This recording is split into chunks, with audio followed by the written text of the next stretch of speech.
Marcelo, líder de jogos, já falou. E eu tentei trazer minha família, mas não consegui trazer a minha esposa, que se chama Cristiane, e a minha filha se chama Ellie. Mas com certeza, em outras oportunidades, eu conseguirei trazê-las. E estou casado com Cristiane há 16 anos, fiz em julho, mês passado, junho. Eu sempre confundo junho com julho. E isso deu até problema, porque eu, no dia do meu aniversário de casamento, eu estava pensando que era julho, que na verdade era 7 de junho, e eu já ia me despedir da minha esposa para ir para o trabalho, e ela falou: não está faltando nada não. Aí você para, aquele friozinho na barriga sobe, aí você, não é julho, é junho. Mas, Cristiane e Ellie têm sido bênção na minha vida, as duas também são músicas. Cristiane aprendendo violoncelo, Ellie violino, e as duas envolvidas na obra do Senhor, Cristiane com teatro, várias outras coisas. Então tem sido bênção na minha vida, minha família. Meus queridos, eu gostaria nesta noite de ler uma passagem com os irmãos, e para isso eu vou solicitar mais uma vez que, por gentileza, vocês se coloquem de pé em referência a essa palavra, esse livro que é poderoso, que é a palavra de Deus. Em 1 Pedro, capítulo 2, dos versículos 21 ao 24. 1 Pedro, capítulo 2, do versículo 21 ao 24. Enquanto os irmãos estão abrindo, eu esqueci só de falar que eu sou da primeira igreja batista no Parque Anchieta. Pastor Valmir Claudino. Estamos ali há mais ou menos 6 anos, servindo a Deus, juntamente com o nosso pastor. E trago um abraço daquela igreja para essa amada igreja. Todos, vamos lá? Eu vou ler, vou pedir para que os irmãos acompanhem a leitura. Para isto fostes chamados, porque também Cristo padeceu por vós, deixando-vos o exemplo, para que sigais as suas pisadas. Ele não cometeu pecado, nem na sua boca se achou engano. Quando foi injuriado, não injuriava, e quando padecia, não ameaçava. Antes, entregava-se àquele que julga justamente. Ele mesmo levou em seu corpo os nossos pecados sobre o madeiro, para que, mortos para os pecados, pudéssemos viver para a justiça. Pelas suas feridas fostes sarados. Aleluia. Feche seus olhos mais uma vez. Querido Deus, nós queremos, ó Pai, te suplicar a tua ação neste culto. Já sabemos que o teu Santo Espírito já está agindo. E eu te peço, ó Deus, que tu permitas apenas que a tua palavra possa sair da minha boca. Nada que venha da minha mente, mas sim, ó Pai, que venha de ti possa ser transmitido. Porque é o que nós desejamos, ouvir a tua palavra, ouvir a tua voz, sentir o teu agir. Em nome de Jesus, eu te suplico. Amém. Sentados, meus queridos. Esse mês, a temática da juventude é aquela ali: consagração e restauração. E o texto baseado é aquele texto de Neemias 2,17. E todo esse mês de julho, vocês puderam focar isso: consagração e restauração. Consagração traz a ideia de se tornar algo sagrado. Consagração traz a ideia de se dedicar a algo. Restauração traz a ideia de colocar algo como era antes. Restauração traz a ideia de reparar, de restabelecer. Consagração e restauração. Mas eu queria, nesse momento, deixar duas perguntas para você, meu amigo, que está nos visitando. perguntando para você, meu irmão, para você, jovem. Por quê? Para quê? Qual a finalidade da consagração? Por quê? Para quê? Qual a finalidade da restauração? Esse mês todo foi focado nisso. Mas por quê? Para quê? Essa pergunta nos remete à finalidade. Quando nós sabemos a finalidade de alguma coisa, isso pode nos motivar ou não. Pode nos dar ânimo ou não. Para quê? Por quê? O contexto que foi colocado nesse tema é o contexto de Neemias, que é a reconstrução do muro de Jerusalém. E antes, em Esdras, começa todo o processo de reconstrução dessa cidade, após o povo de Israel ter ficado no exílio babilônico durante 70 anos. E começam a reconstruir. Reconstruíram primeiro o templo, o altar. Depois eles construíram o templo. E por final, Neemias dá início à reestruturação, à reedificação dos muros. O povo de Israel sabia por quê e sabia para quê. Qual a finalidade disso tudo? O povo de Israel estava distante da sua terra, estava distante da terra prometida durante 70 anos. Eles tinham mais do que motivos para fazer aquilo que eles estavam fazendo. O povo de Israel sabia que a terra da Babilônia não era a terra deles. O povo de Israel sabia que a promessa de Deus para eles não é que eles ficassem espalhados. A promessa de Deus para o povo de Israel é que eles estivessem adorando na cidade que foi separada para eles. O povo de Israel sabia para que reconstruir, para que consagrar o templo que foi reconstruído. Meu querido, a pergunta que eu te deixo é: para que reconstruir? Para que consagrar? O altar é a sua vida, o templo é o seu corpo, os muros são o seu relacionamento com esse Deus. Por que restaurar esse muro? Para que restaurar esse muro? Qual a finalidade? Meu querido, se você não souber isso, de nada adiantou esse mês todo com esse foco. Porque precisamos entender a finalidade de restaurar, a finalidade de consagrar. Eu quero te dar uma resposta que é uma resposta absoluta. Você deve consagrar, você deve restaurar, porque você precisa se parecer mais com Jesus. Você precisa se aproximar mais de Deus. A restauração e a consagração têm essa finalidade de parecermos mais com Jesus. E como nós nos parecemos mais com esse Jesus? Ele é o caminho que nos leva a Deus. Eu me pareço com Jesus, eu me aproximo dele quando eu me torno um discípulo dele. E eu quero falar nessa noite sobre seguir as pisadas de Jesus. Essa é a finalidade da consagração, essa é a finalidade da reestruturação, da restauração, da reconstrução.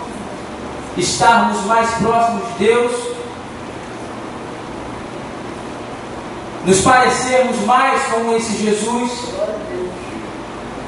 E para isso eu preciso ser um discípulo dele. E para ser um discípulo dele eu preciso seguir as suas pisadas, seguir o seu exemplo. E é isso que o apóstolo Pedro relata nesse texto maravilhoso. Essa palavra exemplo é como se na comunidade grega da época de Jesus fosse um caderno de caligrafia. Quem já fez caligrafia aqui? Aqueles cadernos chatos, mas que tem que ser feito. Todos aqui já passaram por isso. Essa mesma palavra, exemplo, servia para aquele caderno de caligrafia lá atrás, para que os alunos pudessem seguir as marquinhas, para que eles não possam errar. Jesus é o nosso exemplo, Jesus é o caderno de caligrafia. É nele que nós temos que nos virar, é nele que nós temos que tornar o nosso referencial. É Jesus.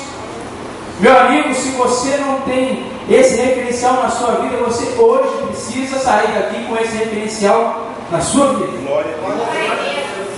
Meu irmão, se você não tem seguido as pisadas de Jesus, hoje você precisa tomar uma decisão de consertar os seus passos e botar o seu pé onde Jesus pisaria. Agir da forma como Jesus agiria.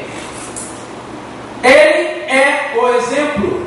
Ele é o exemplo para a igreja. Ele é o sustentáculo para a igreja. Ele é a rocha. Ele é a base sobre a qual foi construída toda a igreja.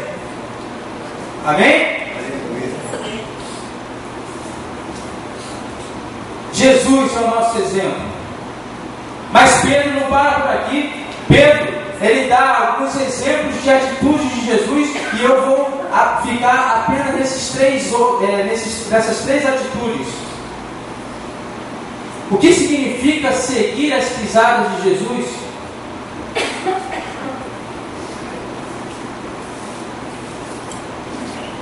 Nós precisamos mais de discípulos. Nós precisamos mais de discípulos.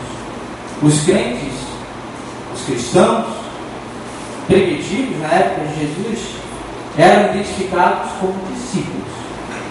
Aquele que estava seguindo o seu mestre, aquele que aprendia com o seu mestre, aquele que agia, se parecia com o seu mestre.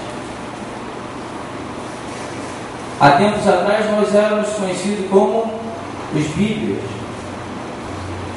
Não é do meu tempo, mas há bastante tempo atrás. Hoje nós temos algumas denominações de cristão, crentes, evangélicos, gospel e por aí vai. Não importa a forma como você é identificado, desde que a sua vida demonstre que você é um discípulo de Jesus.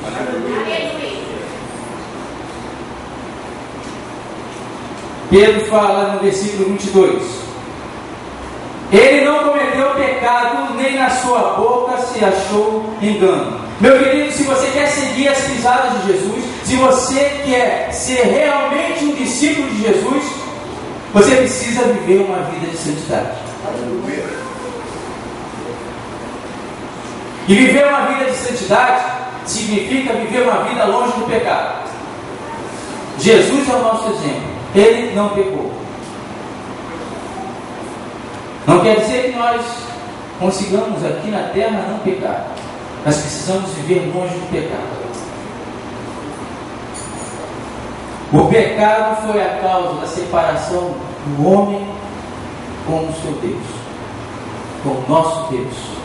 Em Romanos 3, 23 está escrito lá: pois todos pecaram e...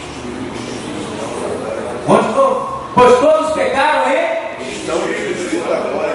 estão destituídos da glória de Deus, estão separados de Deus. O pecado é o agente separador entre você, meu querido amigo que está nos visitando, e Deus. O pecado é o agente separador entre eu e Deus, entre mim e Deus, e você e Deus também. O pecado traz morte, e para isso foi preciso Jesus vir e morrer na cruz por mim, por você, para carregar todos os nossos pecados.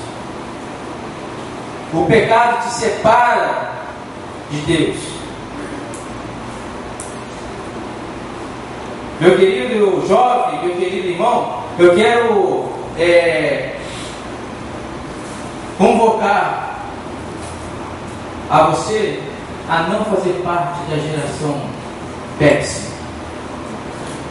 Glauco, que negócio é esse, geração Pepsi? Eu não posso tomar mais Pepsi? Não é isso não, meu querido. Você continua tomando sua Pepsi, seu Guaraná, sua Coca-Cola, à vontade. Mas eu queria trazer uma coisa que a gente vê na televisão, que é a propaganda da Pepsi. Quem lembra? Pode ser melhor. Pode ser. Só tem Pepsi. Pode ser? E aí a pessoa responde, pode ser. E o pode ser é tudo de bom. E o pode ser é a melhor coisa possível. E o pode ser traz coisas maravilhosas para esse que aceitou a pergunta, deu ok a pergunta. Só tem Pepsi. Pepsi pode ser? Meu querido irmão, meu querido jovem, meu querido amigo, o mundo faz isso. O só tem Pepsi é porque acabou todos os demais refrigerantes, já viu? Só tem Pepsi. A Pepsi é o resto. Talvez o pessoal que fez essa propaganda não pensou nisso. Mas quando eu falo só tem Pepsi é porque acabou tudo. E o mundo te dá o resto. E fala para você, só tem isso, pode ser. E quer fazer você pensar que aquilo que ele te dá é o melhor, vai te dar coisas boas, vai te trazer coisas maravilhosas, vai te trazer felicidade. E tem muita gente dizendo, pode ser.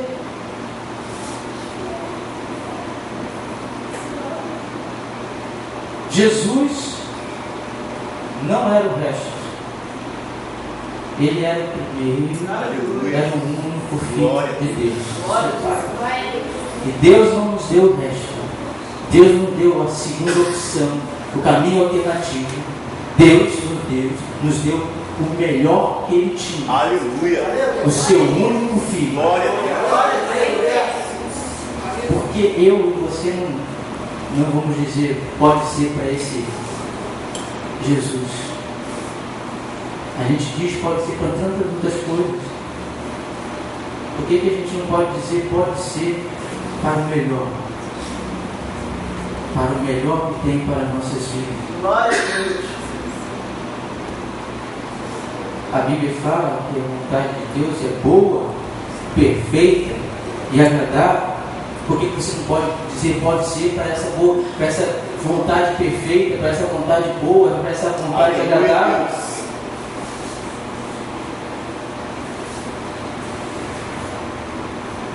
Meu querido, eu quero que hoje você saia daqui dizendo que eu disse sim para esse Jesus. Eu disse sim para seguir essas pisadas, esse exemplo. Eu disse sim para uma vida de santidade. Eu disse sim para uma vida distante do pecado. Aleluia. Glória a Deus. Diga sim. Mas no versículo 23,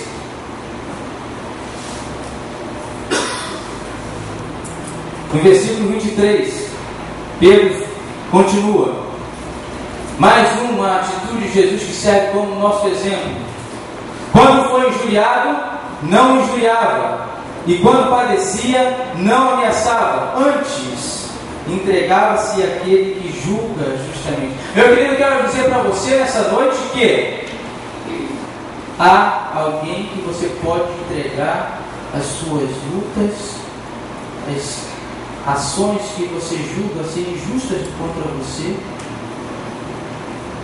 Jesus, no seu período que esteve aqui na terra, foi humilhado, foi perseguido, foi açoitado, e da boca dele não saiu nada. Antes ele entregava todas as suas lutas a quem julga justamente. E eu vou falar para você que existe um Deus que julga justamente. Quantas vezes você já foi injustiçado no trabalho, na escola, na faculdade? Quantas vezes você já foi atribuído alguma culpa em você que você não tem nada a ver? Meu querido, eu quero dizer que existe um Deus que tudo vê. Aleluia. Existe um Deus que Ele é justo. A justiça dele não é a justiça dos homens. Entregue a Ele todas as suas lutas, todas as suas batalhas. Ele luta por você. Glória a Deus. Tem coisas que a gente não consegue com as nossas próprias forças resolver. Mas esse Deus é o Deus do impossível. Querido, eu quero que nessa noite te intimar a entregar as suas batalhas, as suas lutas nas mãos desse Deus. Descansar. Glória a Deus. Ele julga justamente. É difícil de viver numa sociedade que nem a nossa sem querer retribuir o mal com o mal. Coisa simples, é só você usar o transporte coletivo. É só você pegar um trem, um Japeri ou um Santa Cruz de manhã, com alguém te empurrando, com alguém te pisando no pé, e você já tem a oportunidade de retribuir. Como é difícil viver numa sociedade tão mal, com pessoas com coração tão malicioso, e vivemos a vida de Jesus. E seguimos as pisadas de Jesus. Jesus nos dá a forma que Jesus pede para que eu e você viva, é uma forma totalmente ao contrário do que a sociedade vive. A sociedade está indo para cá, você e eu temos que vir para cá.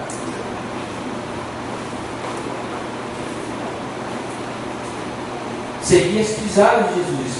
Para isto, eu, você e você, meu amigo, nesta noite tem a oportunidade de ser chamado para isso. Seguir as pisadas de Jesus. E ele não para por aí não. No versículo 24, ele mesmo levou em seu corpo os nossos pecados sobre o madeiro, para que, mortos para os pecados, pudéssemos viver para a justiça. Pelas suas feridas fostes sarados. Queridos, a cruz, até Jesus, foi um símbolo de morte, foi um símbolo de humilhação, foi um símbolo de dor, foi um símbolo que trazia sangue. Mas com Jesus, a partir de Jesus, essa cruz, ela se transforma em vida. Essa morte, ela se transforma em vida. Glória a Deus. Vida para mim, vida para você. Glória a Deus. E vida eterna, vida abundante. Seguir as pisadas de Jesus significa caminhar para a cruz. E caminhar para a cruz é você morrer a cada dia. Aleluia. Parece até um paradoxo, que Jesus nos chama para a vida, mas para que você tenha vida, você precisa morrer. Mas como isso? Como é que Jesus me promete vida eterna e para isso eu preciso morrer? Meu querido, caminhar para a cruz é morrer a cada dia para o seu eu. O apóstolo Paulo fala: não vivo mais eu, mas Cristo vive em mim. Aleluia. Meu querido, você está preparado para cada dia morrer um cadinho? Para que Cristo possa viver mais em você? Aleluia. Esta é a proposta dele para mim e a proposta dele para você. Ser discípulo de Jesus é morrer para mim, morrer para as minhas vontades e fazer a vontade do Pai e fazer a vontade de Deus. Você está preparado para isso, querido? Para isso nós fomos chamados. Nós precisamos, conforme eu falei no início, de mais discípulos. No site do IBGE,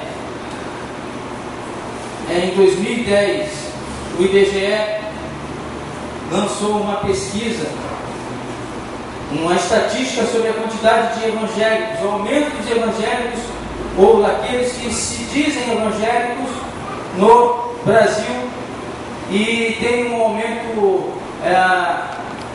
grandioso nos últimos 10 anos, e hoje nós encontramos num percentual de 22, alguma coisa da população brasileira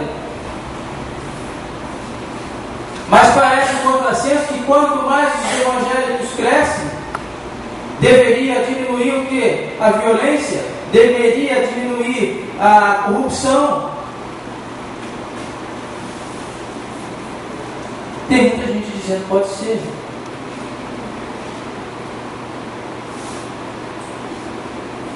Estamos precisando mais de discípulos e menos de gente que diga que é crente. Precisamos ser mais identificados como discípulos de Jesus e não dizer que é evangélico, porque hoje dizer que é evangélico é moda. Antigamente todo mundo tinha seu, as crianças na escola não falavam com medo de ser colocada de lado, de não estar no grupo do coleguinha. Precisamos ser discípulos. E um discípulo é um seguidor, é um aprendiz. Coloque em prática as instruções do seu mestre. Aleluia. Meu querido jovem, você precisa ser um discípulo. Você precisa colocar em prática na sua vida esse livro. Porque aqui estão as instruções do nosso mestre. Aleluia. Esse livro é palavra de vida. Eu queria dar só uma orientação à questão dos jovens, porque isso tem acontecido demais. E eu, na minha igreja, estou envolvido também com jovens e adolescentes. A internet, queridos, tem servido de canal de maldição para muitos jovens. Eu falo jovens e adolescentes porque são esses que estão mais tempo na internet. Tem muita gente perdendo a oportunidade de ser um discípulo utilizando um canal maravilhoso, uma tecnologia maravilhosa que é a internet, e sendo um canal de maldição. Tem muita gente se afastando de Deus, permitindo que o tempo que você gasta na internet, você poderia estar orando, você poderia estar separando um momento para a sua devocional com Deus, mas está na internet. Tem muita gente que coloca certas coisas na internet, no Facebook, no Twitter, um montão de coisa que tem aí,